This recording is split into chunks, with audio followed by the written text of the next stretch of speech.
আলহামদুলিল্লাহ, আজকে রাজনীতি নিয়ে কিছু কথা বলবো। লুটপাটের রাজনীতি, লুটপাট, দখলদার, চাঁদাবাজির রাজনীতি নিয়ে। ৫ই আগস্টের আগে কোথায় একদল লুটপাট করে দেশ ছেড়ে পালায় গেছে। ৫ই আগস্টের পরে দখলদারের রাজনীতি চলছে। কেউ দখল করছে টেম্পু স্ট্যান্ড, কেউ দখল করছে বাস স্ট্যান্ড, কেউ দখল করছে প্রশাসন শাখা, গুরুত্বপূর্ণ অর্থনীতির শাখা। কারণ বিএনপির নামে যা রাস্তাঘাট ফুটপাত দখল করছে, বিএনপির উপরে চাপায় দিছে। সম্পূর্ণ মিডিয়ারা বিএনপির সুনাম নষ্ট করছে। কিছু দখলদার চাঁদাবাজ টেম্পু স্ট্যান্ড দখল করে বলছে বিএনপির, আসলে কিন্তু ওরা বিএনপি না, দোষ কিন্তু বিএনপির উপরে দিকে দিছে। আর কিছু রাজনৈতিক দল আছে, তারা দখল করছে অর্থনীতি প্রতিষ্ঠান, শিক্ষা প্রতিষ্ঠান, গুরুত্বপূর্ণ প্রতিষ্ঠান দখল করে নিছে। কিন্তু তাদের দোষ নয়, কিন্তু বিএনপির উপরে সম্পূর্ণ দোষ। তার মানে কি জানেন, বিএনপির নাম ভাঙ্গিয়া কিছু টেম্পু স্ট্যান্ড দখল করছে, বাস স্ট্যান্ড দখল করছে, খালি জায়গা দখল করছে। এই হলো বিএনপির উপরে চাপাই দিচ্ছে। আসলে কিন্তু ওরা বিএনপি না, বিএনপির নাম ভাঙ্গি। আসল বিএনপি কখনো দখলদারের রাজনীতি করে না, এটা জেনে রাখেন। আর কিছু আছে করছে তারা চাঁদাবাজি, অর্থনীতি, লুটপাট একদল।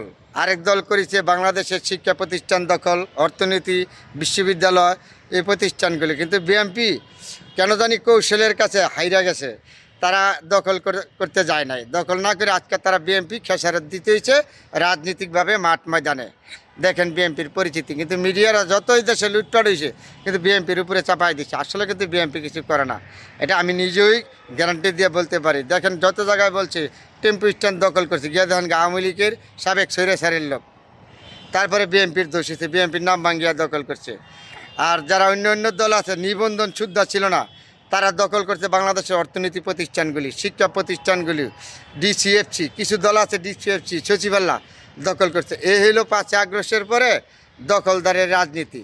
কিন্তু আমরা যে সাধারণ জনগণ, আমাদের কোনো আশা ভরসা কোনো কিছু কারো কাছে নাই। আমরা এমনি দুঃখ দুর্দশা আগেও ভোগ করেছি, এখন আমাদের মনে হয় সামনে করতে হবে। তারপরেও বলেছি, কবে জানি আমরা এই দখলদারের, লুটপাটের, জুলুমবাজের রাজনীতি থেকে আমরা বেরিয়ে আসতে পারবো, আল্লাহ পাক ছাড়া কেউ জানে না। কারণ আমরা তো সাধারণ জনগণ, আমরা তো তাদের কাছে টাকা পয়সা দ্বন্দ্বলত চাই না। রাজনীতিবিদদের সাথে চাই একটু শান্তি।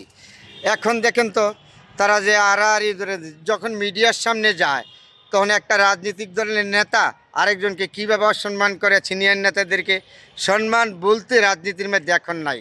কারণ ৫ই আগস্টের পরে আমাদের বাংলাদেশে লুটপাটের রাজনীতি, চাঁদাবাজির রাজনীতি, দখলদারের রাজনীতি গেছে, তারা এখনও এই অবস্থা আছে। কিন্তু আমরা সাধারণ জনগণ জীবনটা শেষ করে দিছে। বাকি আমরা কিভাবে উঠব, কিভাবে থাকব, কোনো খবর আছে? তত্ত্বাবধান সরকার ইন্নুস চাবাচ্ছে, কিন্তু অপরাধ করছে না। একটা গণ উদ্দেশ্য ছাত্র জনতা আন্দোলনের মাধ্যমে ইন্নুস সরকার আছে। ইন্নুস সরকারের শুদ্ধ শান্তি দিতেছে না, কারণ এক দল আরেক দল হেডা এইভাবে। কারণ এইভাবে লুটপাটের রাজনীতি বাংলাদেশে চলতে থাকলে আমাদের জনগণের কখনো সুখ শান্তি হবে না বাংলাদেশ। তারপরেও বলেছি, আমাদের লুটপাটের রাজনীতি থেকে, দখলদারের রাজনীতি থেকে, জুলুমবাজের রাজনীতি থেকে বেরিয়ে আসতে হবে। যদি রাজনীতি করেন জনগণের কল্যাণের জন্য, তাহলে জনগণের জন্য করেন।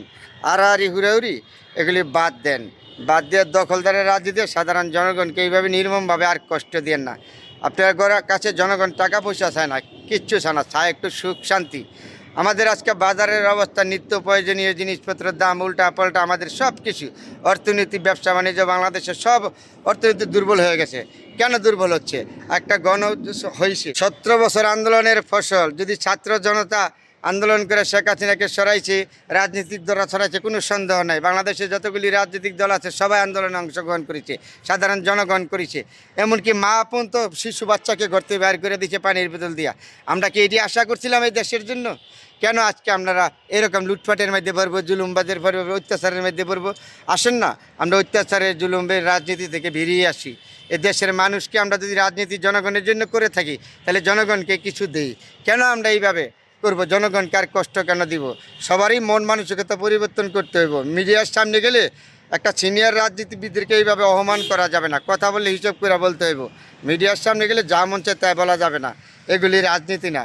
আসেন, এখনও সময় আছে, আমরা লুটপাটের রাজনীতি, দখলদারের রাজনীতি থেকে বেরিয়ে আসি। এই দেশের মঙ্গলের জন্য, জনগণের জন্য যদি রাজনীতি করে থাকেন, আপনাদের বিবেককে জিজ্ঞাসা করেন। তারপরে এই কথাগুলি আমার বলার অধিকার না, আমি বলেছি, কারণ আমি একজন বাংলাদেশের নাগরিক। কথা বলার অধিকার আছে, আমার শোনার অধিকার আছে, লেখার অধিকার আছে। নাগরিক হিসাবে আমার গণতান্ত্রিক অধিকার হয়রান করতে যাবেন না। যদি কারো কথাটা বিপক্ষে চলে যায়, তাহলে আমাকে ক্ষমা দৃষ্টিতে দেখবেন। সকল রাজনীতিবিদদের প্রতি অনুরোধ, বুদ্ধিজীবীদের প্রতি অনুরোধ, আমি কথাগুলি কথা, আমি অধিকার আছে আমার বাংলাদেশের নাগরিক হিসাবে কথা বলার, এর জন্য আমি বলেছি। সবাই ভালো থাকবেন। সকল রাজনীতির দলবিদদের জন্য মন মানসিকতা পরিবর্তন হয়, এটাই আমরা সাধারণ জনগণ আশা করি, আর কিছু আপনাদের কাছে চাই না। সবাই ভালো থাকবেন, সবাইকে সম্মান রেখে কথাগুলি বলেছি। সবার জন্য দোয়া শুভকামনা রইল। কেউ বিরূপ মন্তব্য করবেন না, ভুল হলে আমাকে ক্ষমা দৃষ্টিতে দেখবেন।